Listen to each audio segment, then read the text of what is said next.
Bonjour à tous, on est très heureux de vous retrouver. Parce qu'effectivement c'est le deuxième webinaire d'une série de 4, mais on va vous raconter aujourd'hui, on est là pour vous parler de la génération de leads et comment générer 380% de leads B2B en plus grâce à votre site web. Peut-être avant de commencer, on va se présenter. Donc William qui est à côté de moi, donc à ma droite, a cofondé Comexplorer et accompagne donc ses clients dans la mise en œuvre de campagnes d'inbound marketing. Et à ma gauche, c'est Charles Delizy qui a fondé Plaisy, qui est un outil d'inbound marketing, donc pour créer des campagnes inbound autour de votre plateforme de contenu. Donc, n'hésitez pas à poser des questions tout au long du webinaire. On les note et on y répondra dans une séance de questions-réponses à la fin du webinaire. Hop là. Donc, pour resituer un petit peu le contexte. Donc, aujourd'hui, comme je vous le disais, c'est le deuxième d'une série de 4 webinaires. Le premier webinaire était consacré à l'acquisition de trafic. Donc, vous pourrez le voir en replay pour ceux qui l'ont manqué. On vous communiquera l'URL à la fin de ce webinaire. Et aujourd'hui, on va plus particulièrement se focaliser, je clique une fois de trop, sur l'étape de la conversion. C'est-à-dire qu'aujourd'hui, on part du principe que vous avez commencé à générer du trafic sur votre site web. L'étape suivante, ça va être donc de convertir ce trafic en lead pour les élever et les transmettre in fine à la force de vente. Petite définition du trafic. Donc le trafic, la conversion, pardon. C'est l'acte qui consiste donc à convertir un visiteur en acheteur. Quelqu'un qui visite votre site web, vous lui proposez des contenus qui vont l'intéresser, il va revenir potentiellement. Mais si vous voulez qu'un jour il devienne acheteur, il va falloir qu'il se déclare et qu'il remplisse un formulaire pour, par exemple, télécharger un livre blanc. Et donc, c'est toute cette mécanique qu'on va étudier plus particulièrement aujourd'hui.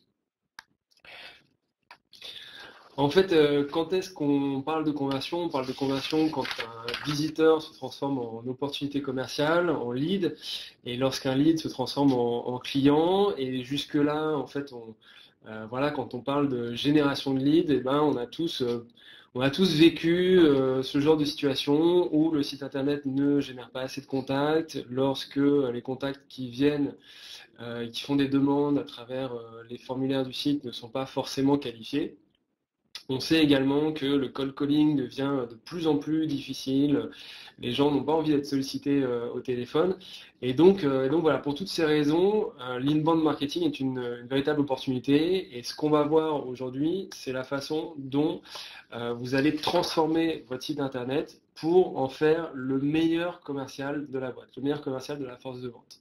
Ça veut dire quoi? Ça veut dire que grâce à un tunnel de conversion, un entonnoir de conversion performant, et à travers les étapes qu'on va vous décrire aujourd'hui, vous allez pouvoir faire en sorte donc non seulement d'attirer les visiteurs, ça c'est ce qu'on a vu au dernier webinaire, mais désormais de les qualifier et de les faire entrer en relation avec votre marque, avec votre entreprise, de sorte de passer le relais avec l'équipe commerciale qui pourra prendre contact avec des gens qui sont à l'écoute.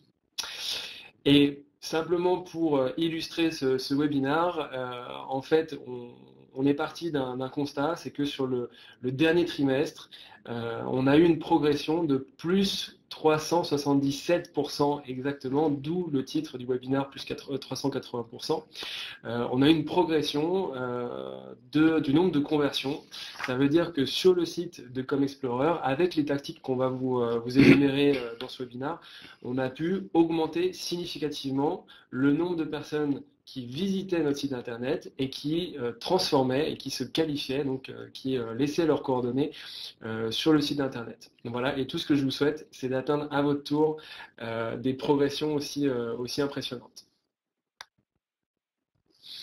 En ce qui concerne le taux de conversion, juste pour resituer un petit peu le contexte, un taux de conversion classique, standard, voilà, simplement pour se repérer.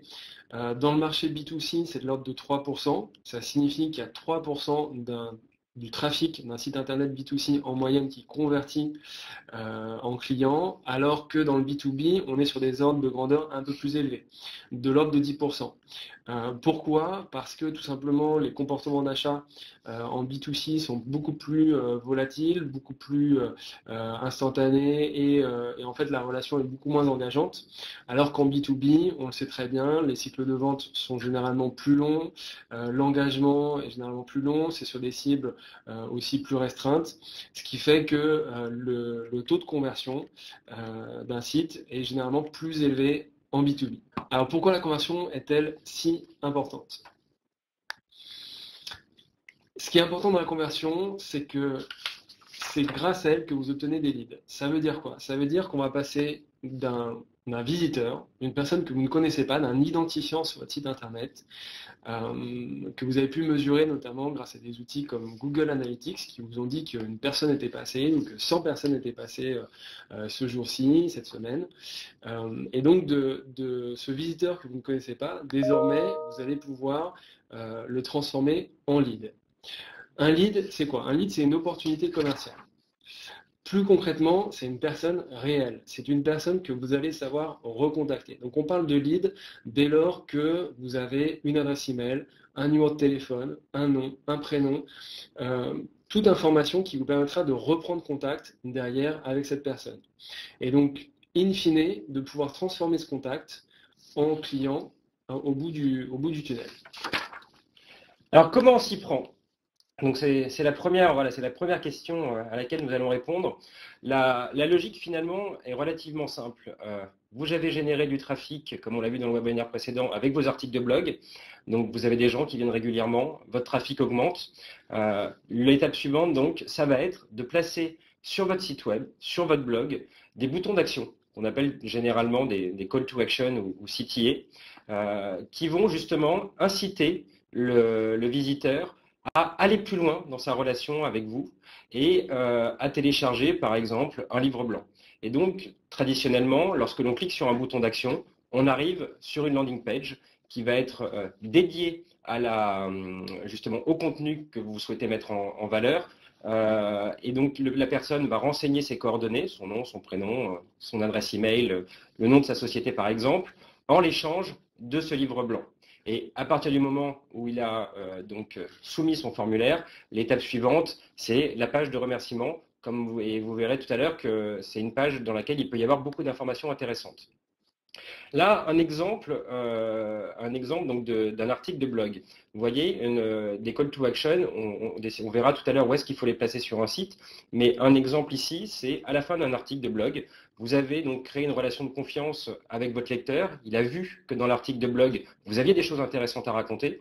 On ne peut pas souvent aller au fond des choses, au fond des sujets dans un article de blog, donc l'idée, c'est de lui proposer d'aller plus loin, en téléchargeant un livre blanc qui va traiter de manière plus approfondie le sujet qui avait été abordé dans l'article de blog.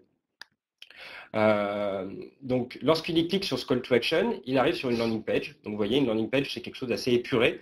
On a un titre qui est assez visible, qui permet de savoir pourquoi on est sur cette page-là. Quelques mots pour mettre en avant le contenu qui va être téléchargé et le formulaire dans lequel donc le visiteur va renseigner ses coordonnées.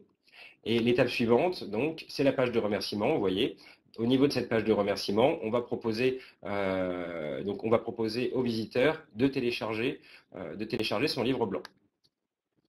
Donc, si on résume, les trois étapes, c'est j'ai un call to action qui me redirige vers une landing page sur laquelle je fais la promotion d'un contenu et ensuite je télécharge ce contenu. Alors, on va faire une petite digression avant de rentrer beaucoup plus dans le détail de ces trois étapes. On va faire une petite digression sur ce qui se passe finalement dans la tête des visiteurs sur votre site web, parce que c'est important de comprendre leur psychologie. Traditionnellement, en inbound marketing, on va diviser le cycle d'achat en trois grandes étapes. En anglais, c'est Awareness, Consideration et Decision. Donc, cette première étape, c'est l'étape donc de considération. C'est une étape où le visiteur n'a pas encore formalisé son problème. Il identifie qu'il a un problème à résoudre ou des progrès à réaliser sur un sujet particulier. En revanche, il n'a pas encore identifié quelles étaient les différentes caractéristiques du produit ou service qui allaient lui permettre d'atteindre l'étape suivante. À partir du moment où votre visiteur va avoir justement formalisé son besoin, il va rentrer dans une phase d'évaluation, où là, il va en fait définir quels sont les critères qui vont lui permettre de faire un choix. Selon quels critères il va choisir tel ou tel fournisseur. Pour ensuite arriver donc sur une phase de décision, où là, basé sur ces différents critères, je vais justement sélectionner deux fournisseurs pour aller jusqu'au bout de la démarche d'achat. Et donc, dans tout ce cycle d'achat, votre seul objectif, donc, c'est d'offrir du contenu à valeur ajoutée qui va lui permettre d'évaluer dans sa démarche et qui va créer une relation de confiance de telle sorte qu'il va être d'accord de vous transmettre tout un certain nombre d'informations qui vont vous permettre de mieux le qualifier, de savoir qui est-ce que vous avez en face de vous et donc d'adapter votre discours pour apporter un maximum de valeur à votre interlocuteur. Alors, grâce à quel type de contenu on va être capable de finalement gérer toute cette démarche? On va retrouver donc, voilà, des e-books, des livres blancs. Donc, très souvent, les livres blancs, ça peut être associé à des sujets assez généraux sur un marché, des études de marché, des avis d'experts. Les e-books, c'est ce qu'on va très typiquement retrouver des cas clients. Mais ensuite, on a tout un ensemble d'autres contenus qui sont très intéressants, ce qu'on appelle les checklists ou les outils. Notamment donc, sur le site de ComExplorer, vous avez tout un ensemble d'outils qui vous permettent, vous pouvez télécharger, qui vous permettent par exemple de formaliser vos personas, de rédiger la ligne éditoriale de votre site. Et donc, tous ces contenus-là sont des contenus qui vont réellement apporter de la valeur ajoutée à vos visiteurs. On retrouve aussi les webinaires, donc on est en plein dedans. On va retrouver des kits qui sont des rassemblements de plusieurs contenus. Mais ce qui est intéressant là, dans toute cette démarche, c'est que finalement les contenus, vous allez être capable de les réutiliser. Compte tenu de la multiplicité des formats, l'idée, c'est effectivement de prendre la parole sur un sujet et ensuite de décliner cette même parole sur différents formats. Là, pour finir, l'idée, c'était juste de vous présenter un petit peu justement comment vous allez pouvoir mettre en adéquation les différentes étapes du cycle d'achat au contenu que vous allez pouvoir proposer à vos prospects. Dans cette phase d'évaluation, la première étape du cycle d'achat, la personne va lire des études de marché, des enquêtes, des cas clients, des bonnes pratiques. L'idée, c'est de lui permettre de mûrir sur le problème qu'il a à résoudre et finalement lui donner de la matière assez générique qui va lui permettre d'avancer dans cette réflexion. À ce stade-là, on ne parle pas de votre produit, on ne parle pas de vos avantages concurrentiels, on ne parle pas de prix. On est vraiment dans une logique d'éducation. Comment je fais pour donner les clés à mon interlocuteur pour qu'il soit capable de prendre une décision avisée. L'étape suivante, par contre, c'est l'étape où vous allez commencer justement à mettre en avant vos produits ou services via des grilles tarifaires, via des descriptifs fonctionnels, via des démos, des vidéos en fonction des typologies de produits. Dans l'édition de logiciels, on parle d'essais gratuits. Mais l'idée, c'est en tout cas de mettre en valeur vos produits et la façon dont ils vont pouvoir répondre aux souffrances qui ont été exprimées dans la phase précédente. Et donc, la dernière phase, donc la phase de décision, c'est essentiellement une phase de réassurance. À ce stade-là, généralement, le prospect, il vous a écarté ou il vous a conservé dans sa shortlist. Et l'idée, c'est d'être capable de lui démontrer que vous êtes la bonne personne, le bon partenaire pour travailler avec eux, notamment via des témoignages clients. Regardez, c'est des choses qui ont marché avec d'autres personnes. Des informations sur la société pour éventuellement traiter toute cette phase de réassurance sur votre société et pourquoi pas des avis d'experts. Donc, comme on vient de voir, ce qui est important de retenir, c'est que vous avez, par rapport à ce parcours utilisateur, ce parcours client, différents contenus qui vont répondre à différents moments de la vie de votre prospect. D'accord ? Ça veut dire que, en fait, avant qu'il soit en phase de considération ou en phase de décision, votre prospect qui recherche une information n'est pas encore à l'écoute d'argumentaires commerciaux. C'est pour ça qu'il est important, dans cette démarche, de proposer des contenus à valeur ajoutée qui n'ont pas pour vocation de vendre, mais avant tout d'informer et au fur et à mesure de réchauffer cette relation, de l'engager davantage vers une relation de prise d'information à commencer d'une relation de prise d'information vers une relation plus commerciale. Et c'est ce qu'attendent les prospects de votre part. Alors, concernant les call to action, c'est la première étape qui concerne donc l'engagement que vous allez pouvoir créer avec vos visiteurs. Un call to action, au fond, c'est quoi? On a pris l'exemple de différents blogs. Voilà pour le premier blog, un blog français, eMarketingLicious.fr, que je vous recommande, qui est édité par Isabelle Mathieu. Voilà, donc très très bon blog au sujet des réseaux sociaux. Et qu'est-ce qu'on voit sur la page d'accueil? Dès la page d'accueil, là on l'a entouré en rouge, la colonne de droite contient un call to action assez visible pour l'inscription à la newsletter. Donc là, on voit bien que l'objectif principal de ce blog, c'est de capter l'attention du visiteur pour l'inviter à s'inscrire à la newsletter. Et donc l'objectif final, c'est de capter du contact. Donc on n'est pas du tout dans dans une information commerciale, on est dans une proposition de recevoir un complément d'information par email. Et c'est l'information de base, c'est la toute première information. Il faut simplement rentrer son prénom, son email, et on va recevoir là dans la page intérieure l'article qu'on a lu par email. Il y a d'autres exemples en la matière. Je vous invite à vous rendre sur le blog de Neil Patel aux États-Unis.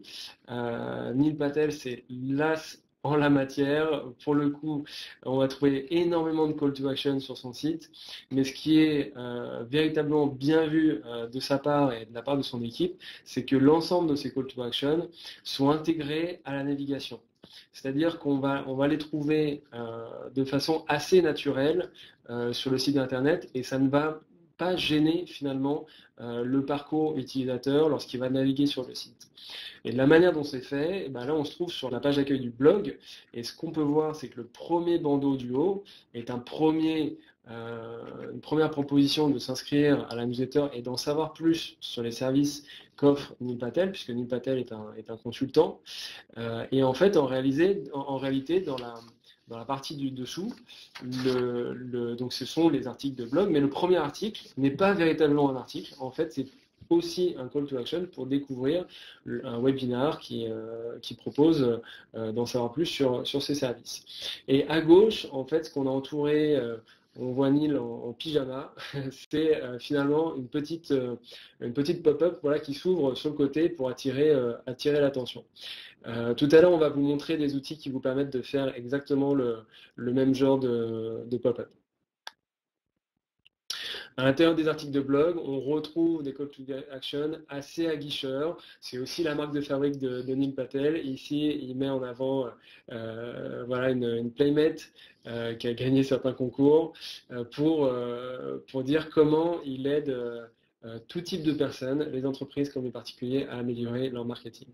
Et ce call to action, il va s'intégrer à l'intérieur de l'article, au milieu du texte, en fait, pour qu'il soit effectivement bien visible. Donc ce qui est important pour les call to action, c'est d'adapter toujours le call to action au contexte. C'est-à-dire que si vous faites un article de blog sur les réseaux sociaux, par exemple, vous avez intérêt à faire un call to action qui soit en lien direct avec ce dont vous parlez sur la page, là dans l'exemple, les réseaux sociaux. Donc adaptez toujours le titre du bouton d'action par rapport au contexte de la page. C'est comme ça que vous obtenez le plus de clics et donc derrière que vous avez possibilité d'engager davantage de leads avec vous. Quelles sont les autres bonnes pratiques à mettre en place pour un call to action? D'abord, c'est d'être assez engageant sur les termes que vous allez utiliser. Donc pour ça, utilisez des verbes qui appellent à l'action, comme découvrir, tester, télécharger. Dans ce sens, moi je ne vous recommande pas d'utiliser des choses trop bateau comme cliquer ici. C'est des choses qu'on a tellement vues depuis des années que ça a tendance, et les études le montrent, à ne pas donner beaucoup de taux de clic parce que ça fait trop aguicheur. Notamment, ce qu'on voit beaucoup, c'est les termes gratuits ou gratuitement. C'est des choses qui peuvent marcher, mais c'est des contextes assez spécifiques. Et notamment en B2B, il ne faudrait pas dévaloriser votre image avec des termes parfois plus qu'aguicheurs qui donnent une image cheap de votre activité et de l'offre que vous proposez derrière. L'autre bonne action, bonne pratique pour le call to action, c'est de contraster avec des couleurs bien distinctes. Il faut que le bouton d'action soit visible, et pour ça, vous pouvez utiliser des couleurs qui le mettent vraiment en avant. Si vous recherchez un petit peu sur Internet, vous verrez qu'il y a des études autour de ça qui montrent les différentes couleurs. Pourquoi Amazon utilise des boutons d'action qui sont orange, pourquoi Google utilise des boutons d'action qui sont bleus. Il semblerait que ça impacte la psychologie et l'appel au clic. Donc n'hésitez pas à rechercher un petit peu sur Google quelle est la couleur qui vous correspondrait le mieux. En tout cas, ma recommandation dans ce sens, c'est de choisir aussi par rapport à votre image, par rapport à ce que vous voulez véhiculer. Et encore une fois, il faut que ça contraste, il faut que ce soit visible. La troisième chose pour que ce soit visible, c'est évidemment d'adapter la taille, notamment non seulement la taille du bouton, mais aussi la taille du texte. Faites en sorte que le bouton soit assez gros sur la page, que le visiteur, voilà, ce soit vraiment quelque chose, il n'est pas à penser que le bouton soit tout de suite compréhensible, lisible, et que l'action soit clairement définie. Pour ça, notamment, dites-vous bien qu'il faut éviter de faire plusieurs call to action sur une seule page. Privilégiez plutôt d'avoir une action par page. C'est-à-dire, si je mets en avant un e-book sur une page, je mets en avant ce e-book et je ne vais pas mettre plus de call to action. On verrait des exemples, enfin, vous avez dû parcourir différents exemples sur le web où il peut y avoir des call to action mises en second plan. Ça arrive, comme par exemple, si vous avez envie de mettre en avant un livre blanc, un e-book ou un contenu à forte valeur ajoutée, et qu'en dessous, vous voulez en plus rajouter une inscription à la newsletter, c'est des choses qui se font. Et je vous invite pour ça à tester, voir si ça marche, voir si vous avez toujours un aussi bon taux de clic s'il y a le bouton seul ou si on a deux. Mais donc pour simplifier les choses, je vous recommande vraiment de faire une page, une action et pas plus. C'est la meilleure pratique qu'on puisse considérer. Et donc bien évidemment, de façon générale, less is more, ça veut dire que plus vous serez simple, plus vous serez direct, moins le call to action contiendra de mots, et plus ce sera ciblé, calibré, et plus vous aurez un effet positif sur la conversion. Voilà, et donc n'hésitez pas à vraiment simplifier au maximum tout en restant pertinent et très ciblé, de ne pas tomber dans des choses trop générales. Il faut que la personne comprenne très directement l'action qu'elle est invitée à mener grâce au bouton. Il y a d'autres types de call to action. Donc, on a vu sur les différents blogs de e-marketing Nichus ou Neil Patel qu'on pouvait avoir des call to action en colonne de droite, dans le corps de la page sur votre blog. Moi, un call to action que j'aime particulièrement, c'est ce qu'on appelle le call to action en exit intent. Ça veut dire quoi? Ça veut dire que ce sont ces petites pop-up qui apparaissent lorsque le site internet détecte que vous êtes en train de quitter la page. C'est important de le faire au moment où on détecte que le visiteur est en train de quitter la page, parce qu'on n'a pas envie de lui polluer sa navigation avec ce pop-up à l'arrivée, qui est probablement pas ce qu'il a demandé. Quand le visiteur arrive sur une page, il est peut-être venu des moteurs de recherche ou des réseaux sociaux, il a envie de découvrir le contenu de la page, il n'a pas envie d'être pollué par un pop-up, et donc ce qui se passe, c'est que généralement il le ferme. Quand ce pop-up apparaît au moment où il s'apprête à quitter la page, justement, c'est le moment pour vous de lui proposer de remonter, de mettre en avant en face de lui l'offre de contenu que vous aimeriez lui pousser et qui est en rapport, encore une fois, avec la page sur laquelle il était. N'oubliez pas d'adapter au contexte, c'est hyper important. Et on verra tout à l'heure comment implémenter exactement ce type de petites fenêtres. On va le voir tout de suite d'ailleurs, puisque l'outil qu'on utilise, c'est Sumomi. C'est un outil tout simple, qui est gratuit, qui vous permet de déployer différents types de call to action, différents pop-in ou pop-up de ce type. C'est vraiment d'une facilité déconcertante. Il n'y a pas besoin de connaître la technique pour le faire. Tout est fait avec l'interface en ligne. Vous pouvez choisir la couleur de votre bouton, le texte, la taille de la fenêtre, l'intérieur du pop-up, etc., etc. Donc voilà, SumoMe, vous pouvez vous y rendre, c'est sumomi.com et vous aurez toutes les étape par étape pour vous inscrire. Et pourquoi je vous parlais de ce pop-up à la sortie du site, c'est qu'en fait, là je vous montre des statistiques classiques d'un site internet qui utilise SumoMe, c'est que le taux de conversion sur ce type de pop-up est plus important que la plupart des autres pop-up. Alors certains pourront dire, oui mais c'est moche, oui mais c'est pas très ergonomique. Je suis assez d'accord avec tout ça, mais en réalité, quand c'est bien fait, d'abord, c'est pas forcément moche, et puis quand c'est à la sortie du site internet, je trouve que ça s'intègre plutôt bien au parcours de navigation, au parcours d'utilisation d'un site. Et en plus, voilà, vous pouvez convertir jusqu'à 4%, parfois 5, parfois 10 des visiteurs qui voient cette pop-up. Voilà, contrairement à d'autres outils qui convertissent moins, en l'occurrence, la scrollbox qu'on voit juste en dessous, qui a un taux de conversion de 1,32% dans cet exemple, c'est en fait la petite fenêtre qu'on voyait sur le site de Neil Patel qui va apparaître au moment où vous descendez sur la page. Donc voilà, simplement pour vous dire que ce petit pop-up qui s'appelle List Builder est très efficace et vous permet d'engager pas mal de contacts. Alors passons maintenant à la deuxième étape du tunnel de conversion, la landing page. La landing page, c'est certainement l'étape la plus importante de ce tunnel, puisque la landing page, c'est ici que tout se passe. Vous avez capté l'attention du visiteur et désormais, le visiteur se trouve en face du formulaire sur lequel il va décider oui ou non de laisser ses informations. Si oui, tant mieux. Sinon, vous aurez perdu le contact jusqu'à la prochaine fois où il sera invité à donner ces informations. Qu'est-ce qui font qu'une landing page va être optimisée? Donc, il y a plusieurs critères. D'abord, c'est le titre. Faites attention de reprendre dans le titre de la page les termes exacts du call to action. Pourquoi? Parce que en fait, le visiteur va avoir envie de voir le contenu exact qu'il a demandé. Et donc, ça peut se passer en un instant, en une seconde.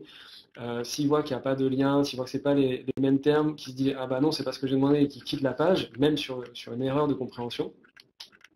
Ensuite, les différents éléments, comme on peut le voir sur la maquette à droite, ça va être le petit sous-titre ici qui permet d'en dire davantage. Ça va être le visuel qui va mettre en avant l'offre. Le visuel a un impact très fort. N'oubliez pas son utilisation. Le formulaire qui là est en orange pour être très très visible. Et entre parenthèses, pour le formulaire, ne demandez que les champs qui sont nécessaires. N'en demandez pas plus. C'est pas la peine de sur-demander des informations. En fait, plus vous en demanderez, moins la conversion aura de potentiel. Donc, vous risquez d'avoir une plus faible conversion. Et d'ailleurs, en fait, le formulaire est très lié à l'offre que vous proposez. Si c'est un livre blanc qui est hyper fourni avec des études exclusives, vous pouvez vous permettre de demander plus d'informations, mais encore une fois, ne demandez que les informations nécessaires, que si c'est une inscription à une newsletter où la personne voilà, s'attend à ce qu'on lui demande juste son email ou son email et son prénom. Sur les autres éléments qu'on voit, n'hésitez pas à utiliser des citations qui peuvent rassurer le visiteur, c'est tout ce qu'on appelle les trust proof ou les social proof. N'hésitez pas à récapituler en quelques points dans un argumentaire de vente ce qui fait l'utilité du contenu que vous proposez, et vous pouvez utiliser une partie inférieure avec davantage d'informations pour finalement voilà, élaborer davantage les avantages, les bénéfices que vous proposez dans l'offre de contenu que vous êtes en train de proposer en téléchargement. Donc je crois que là, on est vraiment avec ce modèle dans l'anatomie d'une page idéale, d'une landing page idéale. On va voir qu'il y a différents modèles, mais juste pour vous dire qu'est-ce qu'il faut retenir. Gardez le focus, restez cohérent et faites court. Gardez le focus, comme je vous disais, pas de navigation, ne remettez pas le menu de votre site. Ne faites aucun bouton de partage pour les réseaux sociaux, ne mettez pas de lien externe. Ce qu'on veut, c'est que la personne reste sur cette landing page et voilà, ne remplisse que l'objectif qui est demandé, c'est-à-dire remplir le formulaire. Restez cohérent, reprenez le titre et ne mettre qu'une seule offre en avant, pas plus d'une. Et faites court, voilà, comme je vous disais sur le formulaire, ne demandez pas plus d'informations que ce dont vous avez besoin. Quelques exemples de landing page. Celle-ci, que je trouve assez efficace, il s'agit d'une plateforme de comptabilité pour TPE, PME. On voit que les offres de prix, ici on est dans une offre commerciale. On a un titre qui est très clair, on a une offre, un bénéfice qui est très clair aussi, rappel des avantages réassurance et le formulaire tout de suite pour qualifier la personne. En dessous, on avait d'autres informations qui concernent des témoignages de clients qui sont satisfaits. Ce qu'on pourrait reprocher à cette page, en fait, c'est qu'ils ont gardé la navigation et effectivement, je trouve que ça pollue un petit peu le message puisqu'on est moins focus sur l'offre. Celle-ci qui concerne Salesforce. Salesforce, donc, qui est le logiciel dédié aux commerciaux, le logiciel de CRM, où là, on voit celle-ci, pour le coup, est très réussie, puisqu'on a une information très bien organisée. La page est séparée en deux, avec à droite le formulaire, la petite encoche ici qui permet de capter l'attention et de diriger le regard vers le formulaire, une image d'illustration, un petit texte qui permet de rappeler les bénéfices. Et en fait, c'est tout. Pas de navigation, pas de lien externe, juste le strict nécessaire. Et ça permet vraiment de garder l'internaute concentré sur l'objectif qu'on lui demande de remplir ici. Le système de voiture, taxi, Lyft, qui est aux États-Unis, c'est un concurrent de Uber, qui là nous embarque dans une page qui est assez immersive, avec cette belle photo de fond, un titre qui est bien mis en avant.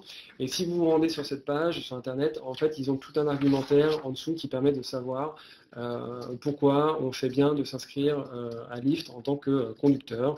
Et donc, voilà, un bouton là pour valider le formulaire qui est très visible. J'aime beaucoup ce qu'ils font en termes de graphisme. Voilà, l'ergonomie, c'est très très clair. Alors là, on arrive dans un cas qui est un peu plus particulier. On est sur la page d'accueil d'Evernote, parce qu'en fait, une page d'accueil peut être aussi considérée comme une landing page. Voilà, et c'est exactement ce qu'ils ont fait, puisque ils mettent vraiment en valeur l'utilisateur final de leur solution. Et finalement, pour commencer à s'enregistrer, à créer un compte, tout ce qu'on demande, c'est deux informations, une adresse email et un mot de passe, et donc c'est très rapide. Derrière, je peux en savoir plus sur les différentes offres qui me sont proposées, et dans le contenu de la page, en fait, il y a davantage de réassurance sur à qui s'adresse cette solution, est-elle adaptée à mon business, y a-t-il des témoignages clients qui me prouvent la valeur ajoutée du service. Donc voilà, je trouve ça intéressant de la montrer parce qu'en plus, créativement, elle est plutôt sympa. Et un autre type de landing page, encore une fois, c'est une page d'accueil, donc on est dans un cas spécifique, mais là on voit qu'il n'y a pas de formulaire. En fait, l'idée c'est que à un moment donné, sur des landing pages, sur les pages d'accueil qui sont utilisées comme des landing pages, on peut aussi dissoudre un petit peu l'information, rendre le formulaire un peu moins prédominant pour engager davantage l'utilisateur dans la découverte du service, dans la découverte de l'offre que vous faites. Et donc, en fait, le formulaire sera disponible à l'étape suivante du call to action. Donc là, on est à mi-chemin entre la landing page avec formulaire et le call to action. En vérité, on arrive sur cette page lorsqu'on clique sur les annonces Google de Dropbox. Donc, on pourrait considérer que le call to action, c'est l'annonce Google. Et cette page est une invitation à remplir son inscription gratuite. En fait, c'était important que je vous parle de la landing page sous différents formats parce que voilà, vous pourrez vous en inspirer pour construire les landing pages qui permettra de mettre en avant vos offres de contenu sur votre site, sur votre blog pour engager davantage les leads. Et je trouve qu'il n'y a pas d'exemple exclusif à tout ce que vous pouvez mettre en place. En ce qui concerne les 5Q pages, donc souvenez-vous les différentes étapes. La personne a cliqué sur un call to action, elle a rempli le formulaire de la landing page et désormais elle se trouve sur une page de remerciement. Bien évidemment, le but de cette page, c'est d'abord de remercier d'avoir pris action, de s'être engagé sur le formulaire, d'offrir le bouton de téléchargement pour donner accès au contenu que vous aviez réservé pour votre visiteur. Mais c'est pas tout. Il faut indiquer que c'est pas fini. Il faut dire au visiteur ce qui va se passer par la suite. Donc la première chose, c'est qu'il va recevoir certainement un email de confirmation lui redonnant le lien du téléchargement qu'il a demandé. Ensuite, vous pouvez l'inviter à actionner différentes étapes. Donc par exemple, de découvrir une nouvelle offre, ça peut être un nouvel e-book, un nouveau livre blanc. Et surtout, ça peut être, admettons que votre landing page était, vous vous souvenez, dans le parcours Awareness, Consideration, Decision. Si votre landing page est la landing page Awareness, vous pouvez pousser sur la 5Q page l'offre Consideration. Voilà, donc ça permet de descendre dans l'entonnoir marketing que vous êtes en train de mettre en place. Vous pouvez aussi l'inviter à partager sur les réseaux sociaux. Et enfin, tout simplement, invitez-les à poursuivre la visite, à poursuivre le contact qu'ils ont avec vous en visitant le site, en visitant le blog. Voilà, je te donne la parole, Charles, tu nous parles un petit peu des outils. Alors les outils, donc il existe différentes typologies d'outils. William vous a beaucoup parlé de Sumomi, qui est donc l'outil qui va vous permettre de faire apparaître ces petites pop-up lors de la navigation sur votre site. Vous avez Unbounce, qui est un outil qui va vous permettre de gérer, donc de créer vos landing pages. Un des intérêts d'Unbounce, c'est qu'il est très complet et propose beaucoup de modèles de landing page. Mais donc ça, c'est vraiment un outil qui va traiter que cette partie landing page et ça ne va pas gérer, par exemple, ça va vous permettre de traquer ce que font vos visiteurs, etc. On est vraiment juste sur la construction de ces landing pages. Canva, c'est un outil très simple d'utilisation, très pratique et très sympa qui va vous permettre de créer des call to action. Et donc, même sans avoir aucune compétence, même si vous ne savez pas utiliser Photoshop par exemple, vous allez, grâce à Canva, pouvoir créer des call to action engageants avec des boutons visuellement attrayants. Et ensuite, vous avez aussi forcément Pledzi, qui est donc notre solution d'inbound marketing, qui vous permet de créer des landing pages, mais qui a un scope fonctionnel beaucoup plus large dans la mesure où ça va vous permettre aussi de récupérer, de gérer l'ensemble des contacts qui auront été générés grâce à ces landing pages. Vous allez avoir toute cette logique de scoring qui va permettre justement d'évaluer l'appétence d'un prospect pour votre offre en fonction des différents contenus qu'il a téléchargés, en fonction des articles de blog qu'il a lus. Donc le périmètre l'approche est un peu différente. On a une approche intégrée dans laquelle vous allez retrouver finalement l'ensemble des outils qui vous permettront de gérer votre campagne d'inbound marketing de bout en bout. À titre d'exemple, donc voilà des écrans sur lesquels vous pouvez créer une landing page où on propose donc une interface complètement WYSIWYG sur laquelle vous allez pouvoir déplacer des blocs de gauche à droite pour rajouter du texte, rajouter des images et construire la landing page comme vous le souhaitez. Et dans ces outils justement d'inbound marketing, vous avez aussi toute une approche finalement suivi des statistiques qui est très intéressante dans la mesure où, par exemple, donc ça c'est un exemple de tableau de bord dans lequel vous allez retrouver le trafic par mois en fonction des sources. Donc finalement, est-ce que la majorité de mon trafic est issu du trafic naturel ou des réseaux sociaux ou de campagnes email ou de campagnes AdWords par exemple. Et pour chacun de ces canaux, vous allez être capable de suivre exactement combien de leads ont été générés et donc vos taux de conversion. Très souvent, on peut s'apercevoir que vos taux de conversion sont bien meilleurs sur un canal plutôt qu'un autre, et donc c'est parce que votre parcours, votre entonnoir de conversion n'a pas été par exemple optimisé pour les réseaux sociaux. Et donc ce type d'outil vous permet d'identifier là où vous êtes fort et où il faut donc continuer, et là où vous êtes moins fort et donc où il faut mettre en place des actions correctives pour s'améliorer. Voilà pour notre présentation. Vous pouvez retrouver tout un ensemble de ressources donc sur le site de ComExplorer. Il y a tout un ensemble de ressources et d'articles qui sont intéressants à lire. Vous pouvez nous retrouver aussi sur les réseaux sociaux. Donc là, vous avez nos différentes adresses. Maintenant, ce que je vous propose, c'est de reprendre un petit peu les questions que vous nous avez demandées au cours de la présentation. Il y avait une première question, William, qui concernait essentiellement la vidéo. Qu'est-ce qu'on pense de la vidéo dans justement tout ce parcours d'achat? À quelles étapes il est le plus pertinent de la positionner? Qu'est-ce que tu en penses? Ben, j'en pense que la vidéo, c'est un média qui est hyper puissant, voilà, pour laisser une bonne impression aux visiteurs de votre site. Maintenant, tout dépend du contenu de la vidéo. Le contenu, vous pouvez très bien le traiter pour de la prise d'information que pour une vidéo commerciale. Donc, n'hésitez pas à utiliser la vidéo à n'importe quelle étape du parcours utilisateur. Après, est-ce que c'est un contenu qui doit être disponible que en échange entre guillemets, d'une adresse email ou d'informations sur le visiteur, bah, ça dépend aussi du contenu. Le replay d'un webinaire, par exemple, peut être une bonne opportunité de pousser une vidéo et de le proposer voilà, contre une adresse email, un nom, un prénom, tout simplement. Ensuite, est-ce qu'un meet-up est un événement physique? Bien entendu, Meetup, c'est une plateforme effectivement qui vous permet d'organiser ces rencontres. Ce qui est intéressant, c'est que en termes de référencement, ça va vous permettre justement d'accroître le référencement de votre événement. Mais c'est très clairement considéré comme un événement physique et c'est un petit peu, voilà, c'est un outil qui permet finalement de réconcilier le digital et le fait de se rencontrer en vrai. Avec William, on est toujours très frustré de voir que voilà, il y a près de 100 personnes en ligne et que malheureusement, on ne peut pas vous serrer la main et boire des cafés avec vous. Est-ce que le fait de saisir un formulaire n'est pas un frein pour le prospect? Alors, c'est une excellente remarque. Si vous voulez, l'engagement du prospect et l'engagement que vous mettez envers lui, il doit être mutuel. C'est-à-dire que le contenu que vous proposez à travers le formulaire doit avoir assez de valeur pour en fait le convaincre de remplir ce formulaire. Et en fait, une personne qui n'est pas intéressée par le contenu ou par votre offre n'a aucune raison de remplir le formulaire. Donc finalement, voilà, c'est peu de choses demandées que de laisser son nom, son prénom, une adresse email ou un numéro de téléphone, voire plus, tout dépend du contenu qui est derrière.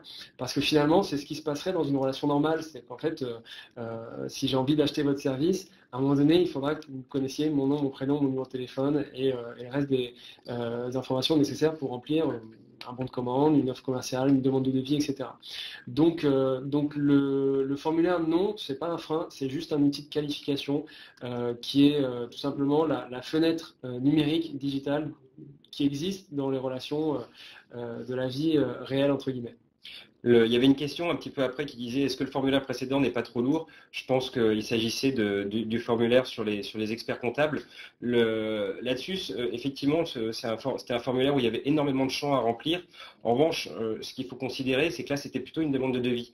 Et donc, le volume, le nombre d'informations que vous allez être susceptible de réclamer à quelqu'un et aussi en fonction du contexte. Si c'est simplement télécharger un livre blanc, vous n'allez pas proposer un formulaire si long, effectivement, les gens ne vont pas le remplir.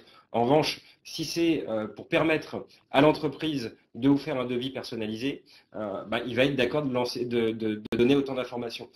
Donc finalement, le nombre d'informations que vous allez être capable de demander dépend de la valeur de ce qui va vous être retourné en échange. On avait une question sur est-ce que tout ça s'adapte au B2B et au B2C pardon, et au B2B2C? Oui, évidemment. En fait, alors, tout ce qui concerne le B2B, B2C, B2B2C, en réalité, il ne faut pas oublier que derrière, c'est simplement des échanges entre personnes et entre êtres humains. Donc, ça s'adapte à tous les business, tout type de situation. Ce qu'il va falloir adapter, finalement, c'est le contexte. Très important. Il va falloir adapter l'argumentaire, adapter le contenu. Et donc tous ces schémas de formulaire, d'ailleurs, viennent à la base plutôt du B2C. Et petit à petit, en fait, aujourd'hui, ce qui est en train de se passer avec l'inbound marketing, c'est que c'est l'univers B2B qui est en train de changer les usages, changer la façon dont la relation se crée entre les entreprises. Et donc, évidemment, que vous pouvez réadapter ces méthodes pour les différents marchés. Comment justement récolter plus d'informations par la suite quand on a seulement le prénom et l'email? Alors on va répondre aux autres questions, mais ça serait une excellente transition pour la suite parce que donc on est sur le deuxième webinaire, le webinaire de cette série de 4.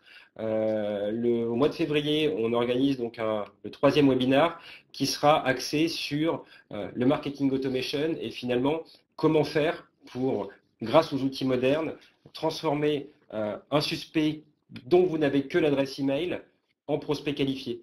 Et c'est justement le marketing automation qui va vous permettre d'inciter votre prospect à revenir sur votre site web pour télécharger un nouveau livre blanc, pour consulter de nouveaux articles de blog. Et finalement, chaque fois qu'il va revenir vous voir, eh bien, vous allez lui poser des questions différentes. Et c'est grâce à ces formulaires intelligents que vous allez pouvoir finalement collecter tout un ensemble d'informations qui vont vous permettre de bien qualifier qui vous avez en face de vous. En ce qui concerne le webinaire passé sur le trafic, vous pouvez vous rendre sur la page Plaisir, sur le site Webikeo. Vous avez le replay des anciens webinaires. Sinon, ils sont disponibles aussi sur notre site internet. Il y avait une autre question. Comment sait-on que le visiteur quitte le site? Donc ça concernait l'outil Sumomi. Très souvent, c'est grâce au suivi de la souris. Et au niveau du navigateur, on est capable de détecter que la souris arrive dans la barre de navigation et typiquement, c'est un indice que la personne est en train de quitter le site.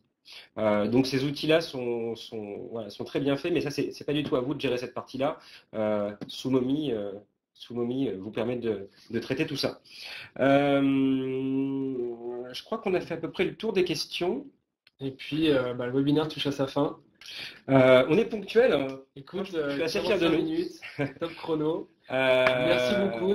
Marianne, venez nous voir, on continue la discussion. Ah oui, enlever la barre de navigation, je suis désolé, tout à fait. Excellente question. Pourquoi est-ce que le fait de supprimer dans une landing page la barre de navigation n'est pas finalement frustrant pour l'utilisateur? C'est-à-dire que tu l'enfermes dans une page. Il était en train de visiter par exemple des pages produits, il arrive sur une page d'atterrissage, il ne peut pas retourner sur ses pages produits.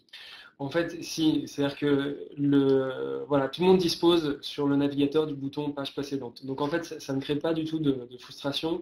Au contraire, l'objectif d'enlever la navigation, c'est de faciliter la compréhension de la page sur laquelle la personne est. C'est-à-dire que pour être vraiment concentré, focus sur l'action qu'on lui demande de remplir, le formulaire, de savoir quel bénéfice il va en tirer, il faut épurer complètement ce qu'il y a autour. Et finalement, cette technique d'enlever la barre de navigation, c'est ce que vous pouvez retrouver sur les sites e-commerce lorsque vous êtes au moment du panier d'achat et que vous entrez dans le processus de commande. Finalement, au processus de commande, on enlève la navigation, on vous laisse focus sur le mode de paiement, la livraison et jusqu'à la fin de la validation de votre commande. Parce que c'est un moment précieux, c'est un moment important où on doit vous permettre de faciliter les choses, faciliter l'appréhension de la page. Et donc pour ça, on enlève la navigation. Donc c'est pas du tout dans le but de créer de la frustration, bien au contraire. Ben voilà, on a terminé. Bis à Clotilde, si c'est la personne à qui je pense.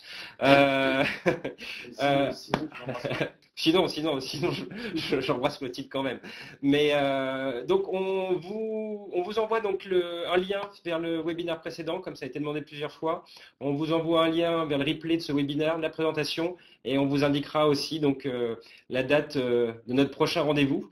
On est heureux d'avoir passé ces 3 quarts d'heure en votre compagnie. On vous souhaite une bonne journée, un bon appétit et à très bientôt. Merci beaucoup. Au revoir.